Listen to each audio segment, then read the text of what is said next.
Room 112, where the players dwell and stash more cash than Bird Padell. Christopher Wallace, a.k.a. the Notorious B.I.G., said that. And I'm saying this. Welcome to High and Low.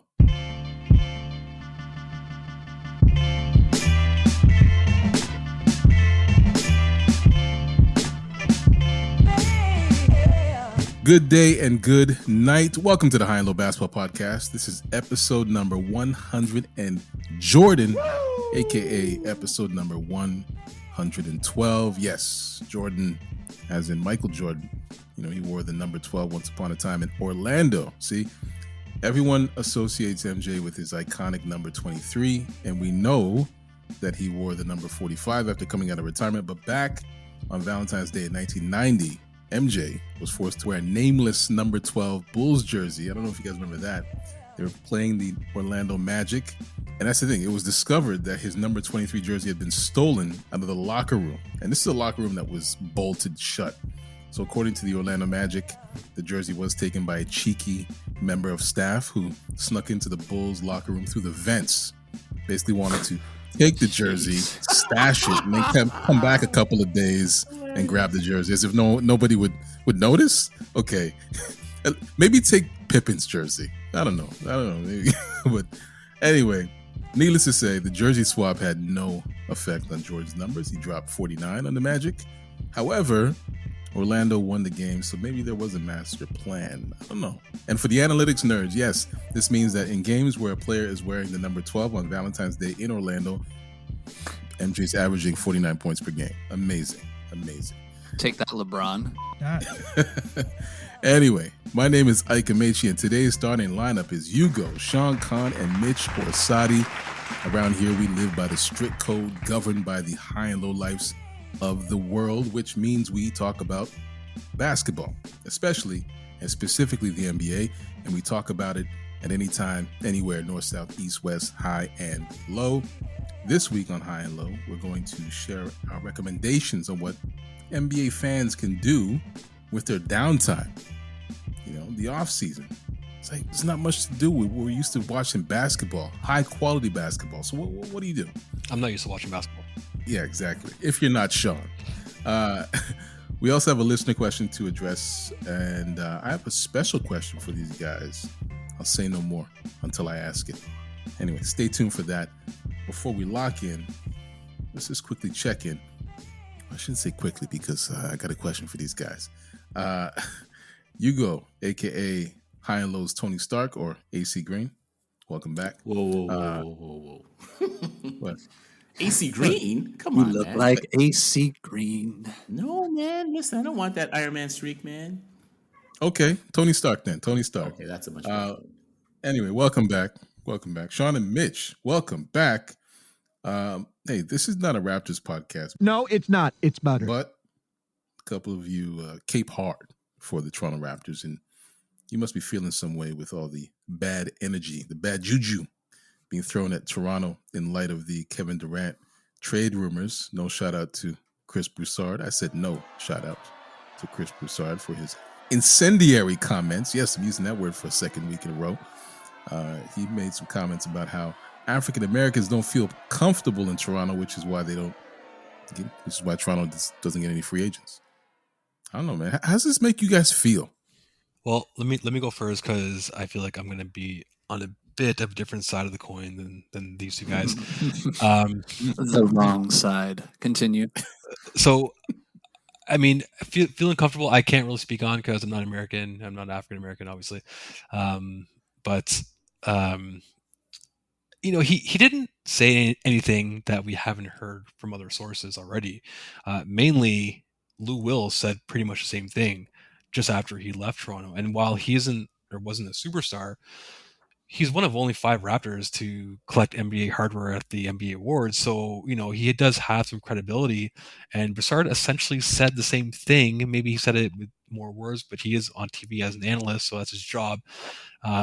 So I don't really know why Torontonians are so butthurt over his comments. He does have a history of Toronto slander, so, you know, obviously that played into it, I think.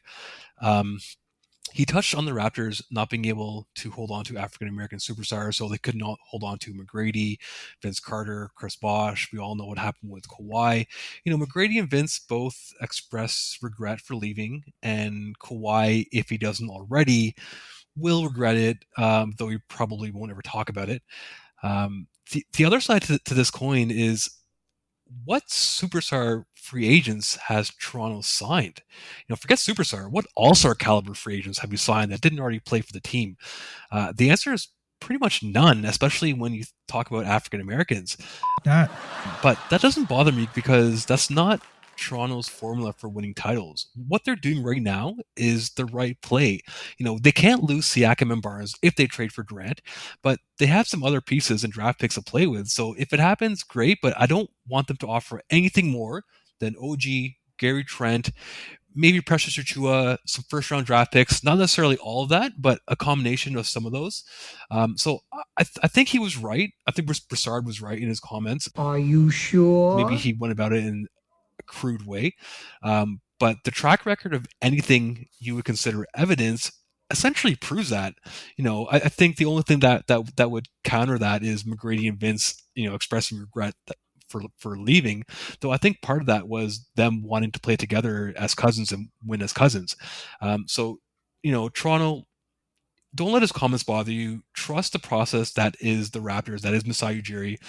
This is not going to affect any players wanting or not wanting to play here. The Raps have a good team. They're probably a superstar away from being a serious threat again, just like they were before Kawhi.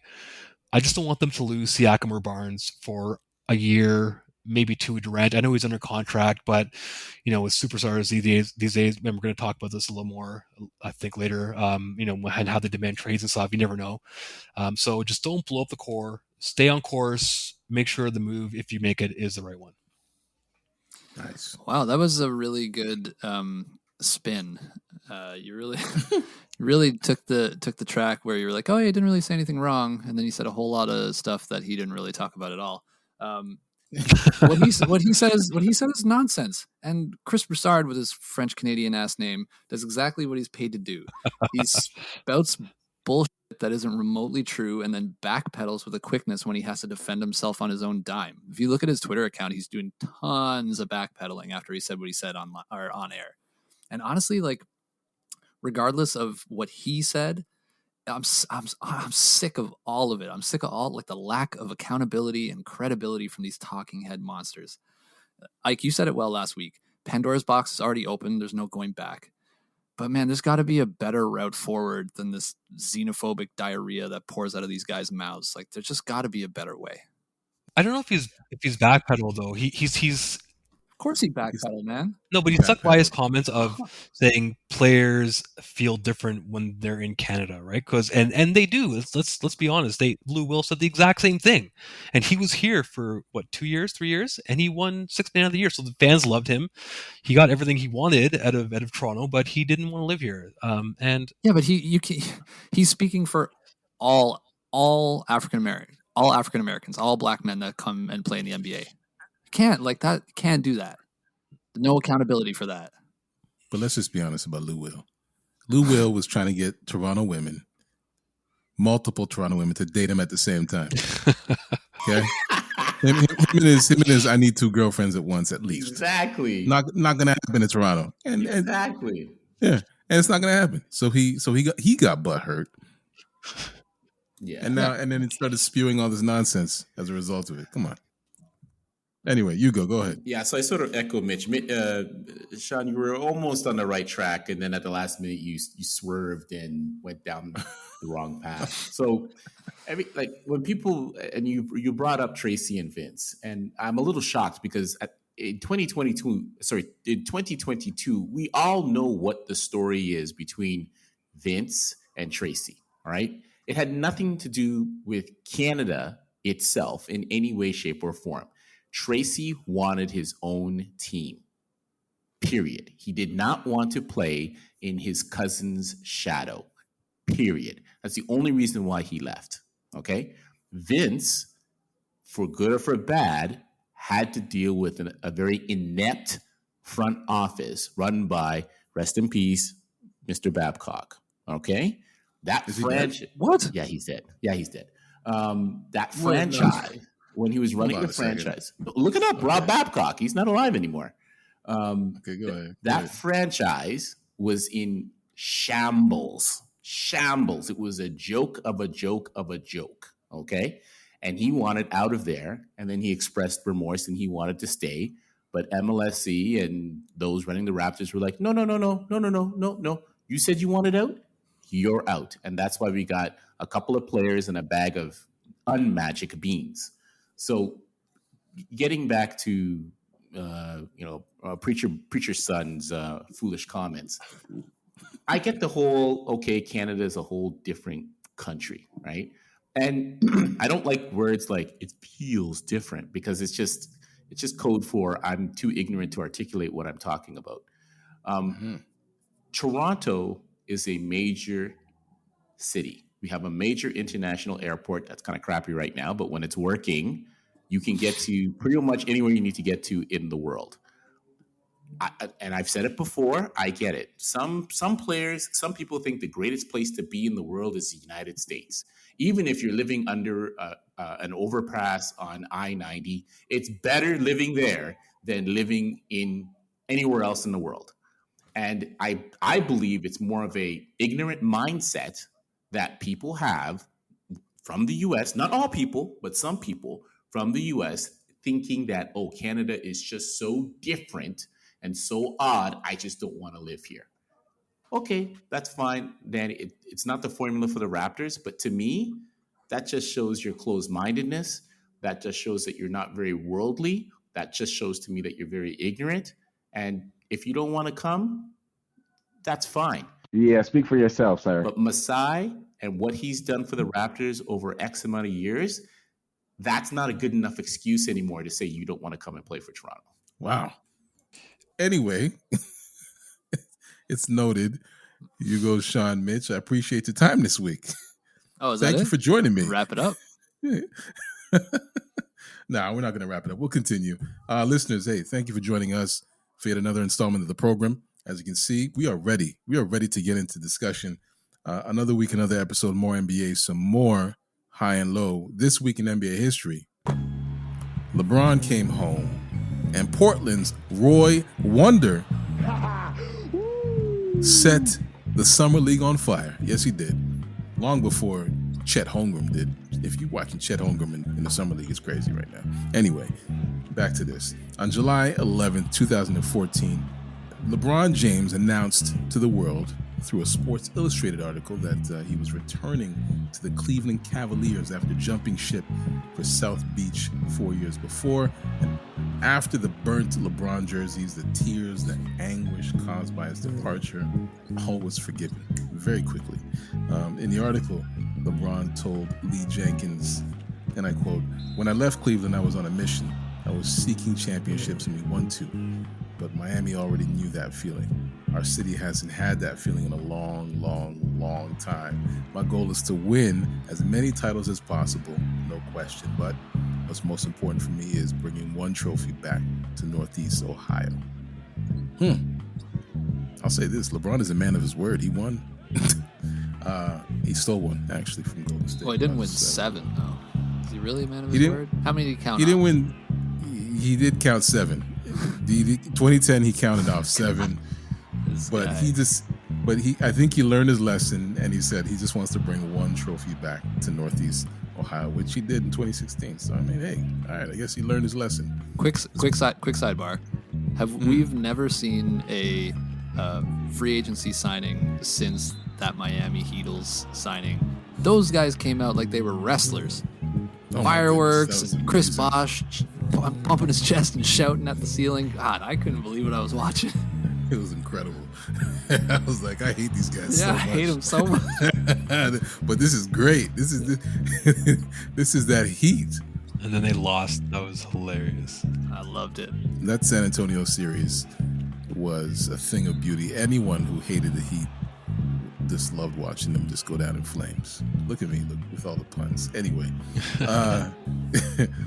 on July 12, 2006, Portland's Roy Wonder, eventual Rookie of the Year, Brandon Roy, out of Washington, drafted 6th overall by the Minnesota Timberwolves, and traded for Randy Foye. Randy Foye.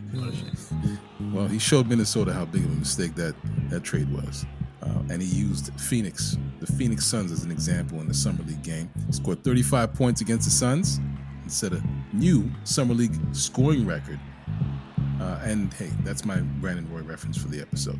Shout out to the legend, one of the greatest shooting guards the NBA's ever seen. That's all I'll say on Brandon Roy. Anyway, that's a little something for the NBA history nerds.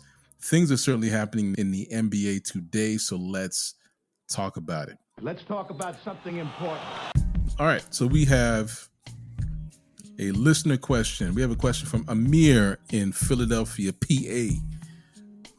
And his question is this: what's your opinion on players demanding trades, ignoring their contractual obligation to their team, and compromising their team's leverage with a public demand? That sounds like an angry question, Amir. I can feel the heat in that question, in those words. Thank you. That's a great question. So what do you guys think? Yeah, that's a good but loaded question. I think there's kind of 3 questions in one there. Definitely. So I'm going to break each one of them down quick. Number one, I have absolutely no problem with players demanding trades. The way their job is set up, that's their power for now. Hello, possible CBA strike. Number 2, ignoring their contractual obligations. I love it. Contracts are meant to be broken. People break them all the time. Quit your job, get divorced, don't pay your child support. Social contracts like spitting on people break it all the time. Why should the NBA be any different? These are horrible things. Hey, that's their right. The third one is the one that I take a small amount of umbrage with, and that's compromising the team's leverage. Not because I care at all about the teams. It's because it makes me mad, not at the players, but at the owners, because it always falls back on the fans. It's when the owners make a mistake, prices go up, there's a worse product, they still expect fans to come in droves and watch this terrible product. That's the one that I think, I don't like quite as much. I can feel the heat on that end of the question. Right. Okay. Yeah, it was a great question. I'm going to echo that. I'm not a fan of players asking for trades, but like Mitch, they're definitely, they're allowed to, they're entitled to. They don't have the power to actually make the trade happen, but who's to stop them from asking for it? But if they wanted the flexibility, and maybe this is a CBA issue, sign better contracts or get better agents. Maybe don't sign such long-term contracts. I know financially it doesn't make sense for them because they want to maximize however many millions they can make. I actually like what the Sixers did with Ben Simmons by finding him every game he didn't play, unless he agreed to be diagnosed by a team-approved doctor.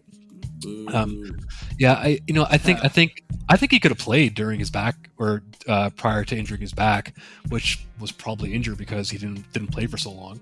But Amir did make a good point about leverage. It handcuffs the team, but not only does it handcuff the team, it puts a clock on making a deal. Every second the player isn't traded, the worse their value becomes. The more difficult it is for the team to trade them and get any sort of value in return. I don't mind the way some players do it, though. I think, as much as Kyrie has bothered me these days, I believe he went about it in a different way. He's sort of asked permission for him and his agent to seek out a trade. So it seems like both teams are kind of on the same side. Both sides are on the same page. It turns out nobody wants him, but still, at least LeBron wants him. Yeah, except LeBron. At least from the outside, it looks like the organization and Kyrie's side are handling it well. So while I'm not a fan, it is well within their rights. But you sign a contract, play it out, or kind of work your way out of it, and make both sides kind of mutually agree.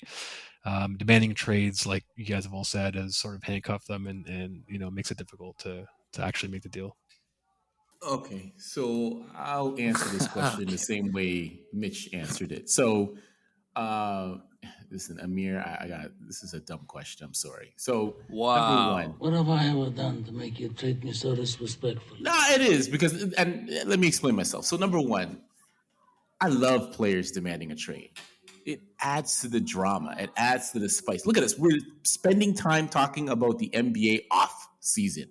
If you didn't have this type of nonsense, foolishness, or whatever, we would have nothing to talk about. It enhances the flavor of your product.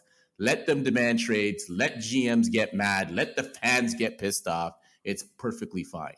Number two, this guy, drama king over here. Ignoring contractual obligations. Listen, a contract is a contract is a contract. All right. They got to play out that contract. So just because you don't want to play the game with them, they still owe whoever X amount of years until that contract is done. So that's a moot point.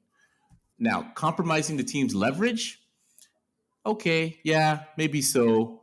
And so what? Okay. If you do what you're supposed to do and you're successful, you have less of these problems. I look at the Brooklyn Nets. I don't feel sorry for them. Why? Because this isn't the first time that they've done this foolishness. You get pissed on the first time, now you're going to get pissed on the second time. Ew. So the CBA, has somewhat control over, what you can get in a trade. Now, your hand obviously will be forced because of, if you're like Kyrie or certain players that have a list. But I mean, hey, it is what it is. This is the rules that we play with. This is the game that we enjoy. Just pick up that National Enquirer and find out if Meghan Markle really is, cheating on Prince Harry, and just, let your imagine and just let it go. It's all right. What is happening right now? This guy took turns, man. This guy swerved and this guy hit the median 3-4 times, came back on the road. As soon as he said Meghan Markle, that's a full-on collision with the semi. Okay. All right, we've derailed. Okay. All right, well, hey, interesting take. That's very nice of you. I just want Stephen to be like, what? Just another reminder to listeners, if you want to leave a question for us, drop a DM on Instagram at Get High and Low, TikTok at More High and Low. When we come back, we're going to take care of you. See, that's what we do here. We take care of you. I'm going to let you know how you can fill that void that every NBA fan feels during the offseason, because it is a void. Don't be fooled by these notifications, these transactions, these trades, these rumors. No, don't be fooled. We'll take care of you. We'll be right back. More High and Low. We'll be right back with more pain and death after these messages.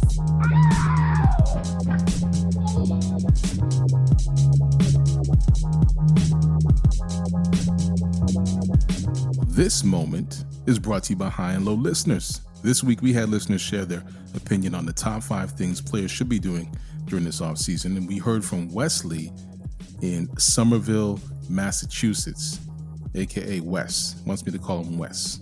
And Massachusetts, right next to Cambridge, Massachusetts. Shout out to Cambridge again. Sorry, Mitch. Wes's top 5 is as follows. Starting with number 5, Wes says, players need to be anywhere hot and foreign with their fixer and a couple of baddies. Wes, what you know about fixers? Number 4 is in LA recruiting other players because everyone else is doing it. Yes, those are facts. And number 3 is anywhere next to Rich Paul because Clutch gets you that bag. That's very smart. Yes, very intelligent move if you can get that close to Rich Paul. And number 2 is anywhere but social media. Twitter fingers are a disease for players. Looking at you, Ja.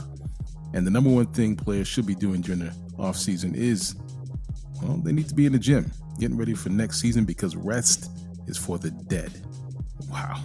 Those are Wes's morbid words, not mine. Thank you for that, Wesley, a.k.a. Wes. Appreciate you. Listeners, let us know what your top 5 things are on Twitter, TikTok, Instagram this week. Thanks again. Now let's get back to High and Low.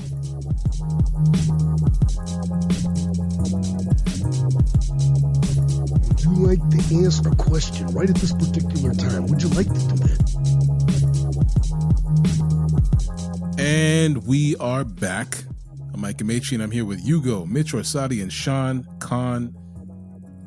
Don't be fooled by the busy NBA news cycle in motion these days. Don't be fooled by the signings. Don't be fooled by these trades, the rumor mill. Clear my throat. Aside from the Summer League, there's no high quality basketball to watch, really. Actually, that's generous. It's generous about the Summer League. I was about to say, aside from the Summer League, I mean, let's just say there's no high quality basketball to watch. I mean, we're officially in hangover mode, but no worries. There are many things that can occupy the time of the NBA fan while they wait for opening night. Oh yeah, see, she agrees too. We're going. Oh yeah. Sound like Adam Sandler right there for a second. So we're going to share a few of those things with you on today's episode. There's no point in wasting a summer moping around. Just enjoy the summer, just like she is. That girl in the background having fun at that party in Mitch's backyard. Yeah, we just want you to enjoy the things that can, take your mind off the game while appealing to the sensibilities that make you an NBA fan. So this is High and Low's Guide to Off-Season Distractions, Volume 1. Let's call it that. And I'm going to go around the table. Each of you will share your thing, your contribution to the guide. And and we'll go with that. So who wants to start it off? Okay, well, I'll go first because a few of us on this podcast have a bit of a tennis rivalry. And honestly, tennis is actually one of my favorite sports to play. And if you know me very well, I play a lot of sports. King, who's a guest of the podcast, claims that he can beat me. But if I kind of remembers correctly, when we played, he probably should agree with the fact that he can't. He can't. I think Akena and I would be a much better matchup, and we should probably get out and play more this summer. So that's my active recommendation. If you're looking for a show to watch, I just started watching the show called The Terminal List, which is on Amazon Prime. It's based on a novel about a Navy SEAL who's dealing with some serious trauma and is also uncovering what might be some kind of a conspiracy. And it has an 8.2 rating on IMDb, so check it out. If it's over 8 on IMDb, it's good. That's impressive. Yeah, definitely. Nice. I like it. And yes, Sean, we have to make it happen. We got to make it happen. We missed last summer, so yeah, we did. Yeah, man. Ain't nobody playing no tennis. Okay, so tell them again. Speak for yourself. Tennis, man. That's good. Go play some badminton too while you're at it. Hey, easy. Exactly. That's where Mitch draws the line. He draws the line in badminton, not tennis.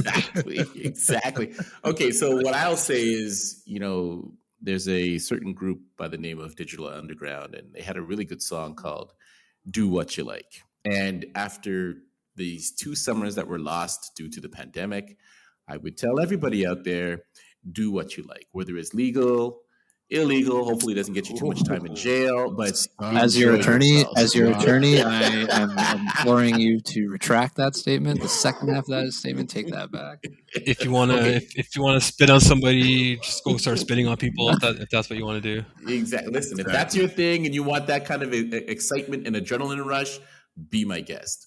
No. Wow. No. Okay. All right. No. So make better life choices, folks. That's all I'm gonna say. Watch whatever movie. Spend time with whatever family members. Like this summer, I'm gonna attempt to get my kids to learn how to ride a bike on 2 wheels instead of on the little training wheels. Like I said in the previous, your kids are kind of old, man. What do you mean training wheels? Well, how old are your kids? Listen, don't start. This summer, like I said on the previous episode, I'm going to attempt to play basketball again and hopefully not end up in a hospital or an ER room. Is that what other people should be doing? Watching you play basketball, or should they play basketball? No, don't watch me play basketball. I'm long past the era of. You just told people to do whatever they want to do. I want to watch you play basketball. Okay, you can't tell me. If you want to watch me play, that's fine. That's all good. Actually, you know what though? I would rather. One thing that would get me up and going would be if King would actually come out of retirement and play. That's the second shot fired at King in this segment. Yeah, well, no, listen. So King and I have a bit of a rivalry when it comes to basketball. He knows what it's all about. He owes me blood, so we're gonna have to play. And that's pound of flesh. No blood. I don't want his flesh. I want his blood. Wow. So, but outside of that, I mean, This guy's telling people to do debauchery and then he wants blood. Wow, this is an illegal segment right here, man. Drink a bunch of blood if you're up for it. Who there you cares? go. It's all good, man. Yeah. Shout out to Ninja Scroll if anybody knows what I'm talking about. And then movies and stuff. I don't care. Well, I'll watch Jurassic Park and whatever's out there. Whatever the kids want to watch. Enjoy your kids. Enjoy your family. Do the barbecues. Do all that jazz. But basketball, don't worry about that crap until like October. A lot of people that listen to this podcast don't have kids, by the way. So I'm just going to say that. And what I heard is that do everything except play tennis. Yeah, exactly. Well, tennis sucks. What do you have about tennis? What do you have against tennis? Tennis sucks, okay? Listen, I ain't wasting my time. Okay, why are you not articulate enough to tell us why you don't like tennis? Okay, first of all, y'all What a running great around. Tennis sucks, he says. You're running around like a squirrel chasing a stupid orange ball, right? Just No, to prove orange is green, basketball. get it back. Freudian slip. Freudian slip. Whatever you want to call it, man. Whatever, man. Listen, tennis sucks, okay? It's not a sport. Wow. It's something you do when you're bored. Not a sport. Right? It's not a sport, This is okay? egregious. Wow. This is going off the rails. This is Meghan It's Markle. all- This guy hitting the median again. This guy's hitting the median again, man. Swerving up the road. Do something else. Okay. Spend your time better. Remember that one podcast? What could you have done in that time? Pick something else. This guy's telling people to go watch Jurassic Park. It has like a 4.8 rating on IMDb. Wow. Get out of here. God. Wow. Get out of here. Listen. Okay. You know what? I hope a Tyrannosaurus Rex eats you one day. Interesting. Wow. Hey, before I get into mine, I want to give a special shout out to Steven here, because Steven on earlier this week said, "Hey, shout out to you, Hugo. You didn't make me say what for the entire episode last week." He made up for it today.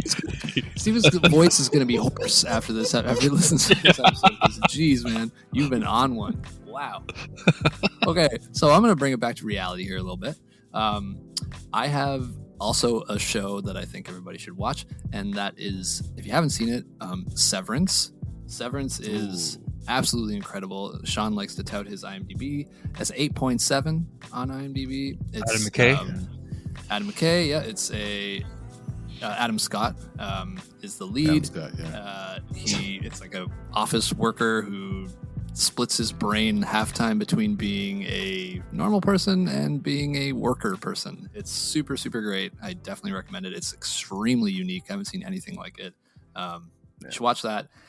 But that's an indoor thing. Apple TV Plus. Apple TV Plus, sure, whatever that means. Hugo might say, "Hey, go download that illegally and get thrown in the gulag." But who knows? Oh, I got some URLs, man. Do what you like. Get your links up. Do what you like. There's one other thing that I want to recommend, and there's this crazy new thing. It's called The Outdoors. Put your phone away, touch some grass, watch some clouds, go to a beach, play some tennis. Yes. Shout out to Sean. Listen to the wind. It's summer. Go enjoy yourself. Mosquitoes, Nice. black flies. See, Hugo, stop, man. This guy's just like stomping all over our ideas. I know. And your idea was just go outside. This guy's whole outside. idea Go was outside. be yourself. Do what you like. know. Do something illegal. Except Something illegal except what in Mitch there, and Sean doesn't want it? to do. Yeah, exactly. Be yourself, but only if that includes breaking the law. Which, hey, shout out to breaking the law. Yeah, breaking the law is awesome. According to Hugo. Breaking the Law has a 9.5 out of 10 on IMDb. There you go.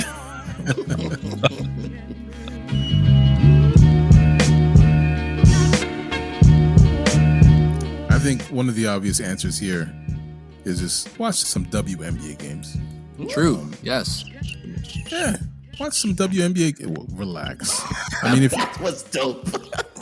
if you're concerned with watchability when you want dunks and 40-foot 3-pointers, well, calm down. You know the New York Liberties was Sabrina Ionescu. Ionescu. There you go. Sabrina. I don't care about the And WNBA. listen, hold on. And the shame Listen, about that is we got a Canadian tennis player with the same name. It's a See, shame. that's what messed me Shush. up. Andrescu and whatever. Rescue. Listen, Close Sabrina Ionescu, she's lighting the league up right now. She just had like a 30-point triple-double the other night. And she's been doing this since college. and she's also flanked by one of my favorite players to watch. Mm-hmm. And I say players, not female players, but players. The Pistol Pete of the W, Maureen Johannes, which we've posted her highlights on our channels before. Your favorite. She made an amazing pass last week, I think. It was incredible. Yeah, incredible. She's incredible French player. They're both on the same team, so even if you just catch a New York Liberties game, and it's amazing. Not Liberties, Liberty. In case you can't get into the W, Hugo, I'm suggesting a basketball movie marathon. Okay. And I know we've talked about basketball films on the show before, but this is my definitive list. This is it. You ready? Basketball films. Air Bud definitive. 1. Air Bud 2. Okay. Love Air Bud 3. And listen, this is just for those weekends where it's too hot to go outside or it's raining, either or, right? And this is what you can watch. You start with little Adam Sandler. Adam Sandler. Okay. Start with Uncut Gems. Okay. 2019. Adam Sandler and Kevin Garnett, directed by the Safdie brothers. I made a crazy risk, a gamble. And it's about to pay off. And then cap it off with not cap it off, but transition to Hustle, which is a Netflix original dropped this year, also starring Adam Sandler and Juancho Hernan Gomez. Still haven't seen it. Believe it or not, it's actually really good, man. The premise, we've seen it before. A basketball scout discovers a phenom street ball player, and so I think he was in Spain, and he sees the prospect, and he sees that as his opportunity to get back into the NBA, because I guess the owner of the Sixers that really believed in Adam Sandler's character, he dies, and the son takes over who didn't believe in Adam Sandler, and so he finds himself on the outs. But this phenom is his opportunity to get back in. We do everything. I'm Stanley Sugarman. I'm a scout for the 76ers. So you're 22 years old because you can't be in the draft. If you're surprisingly good performances from Hernan Gomez and Anthony Edwards. Okay, in my opinion, it's not better than He Got Game, but the integration of real players and real basketball into the film is great. Yeah, probably the best ever, actually. These are the best players that I've seen. It's vast, in a basketball right? It's movie. so many of them. That's the thing. So many. And the acting, Kenny Smith is kind of, he's teetering. He's teetering. Were you surprised at Anthony Edwards acting, though? I feel like not at all. Anything that guy touches, he could probably have success. Yeah, he's a natural. He can do everything. He can do everything. Anthony Edwards is a star. Yeah. Star. Ray Allen, I think was the benchmark, the previous benchmark. And even Juancho Hernan Gomez does well. I think he did really well. Dance circles around Ray Allen's performance. Yeah, Ray Allen had the charisma of a turnip in that. Exactly. But Anthony Edwards, I need to see Anthony Edwards in a film soon. If there's going to be a basketball film made in the next 5 years that eclipses everything that we've ever seen, it will star Anthony Edwards. So please, I like that. Watch That's that. a good prediction. That's my prediction. Flag that. There you go. Flag it. That's all. Actually, that's all the Adam Sandler I have for you. Okay. Any other recommendations? You go. Anything? Not really, man. Anything else to say? Everything except Bel Air, Hustle, Winning Tennis Time, Tennis. Come on, keep digging. Let's go. I ain't got nothing, man. I ain't got nothing. Well, I got one for you. Why the fuck I can't shoot 3-point shots? This brings us to the end of yet another episode of the High and Low Basketball Podcast. So thank you, Hugo. Thank you. Appreciate it. Thank you, Mitch. Thank you, Sean. If you haven't done so, subscribe to High and Low anywhere you find podcasts, and go to the High and Low YouTube channel for bonus content. Click on that bell and subscribe. We're on Instagram at Get High and Low. We're on Twitter and TikTok at More High and Low. Where can listeners find you, Mitch? Now you can find me over at that Bluebird app at Thirsty Villain. We're in the off season with Raptors HQ, so I'm winding down a little bit. But yeah, find me over at Twitter. Or don't find me at all. Shoot. Nice. And Sean, where can they find you? Yeah, you guys can find me at home. I'm back from vacation. We'll be doing a lot of little minor home renovations for the next little while.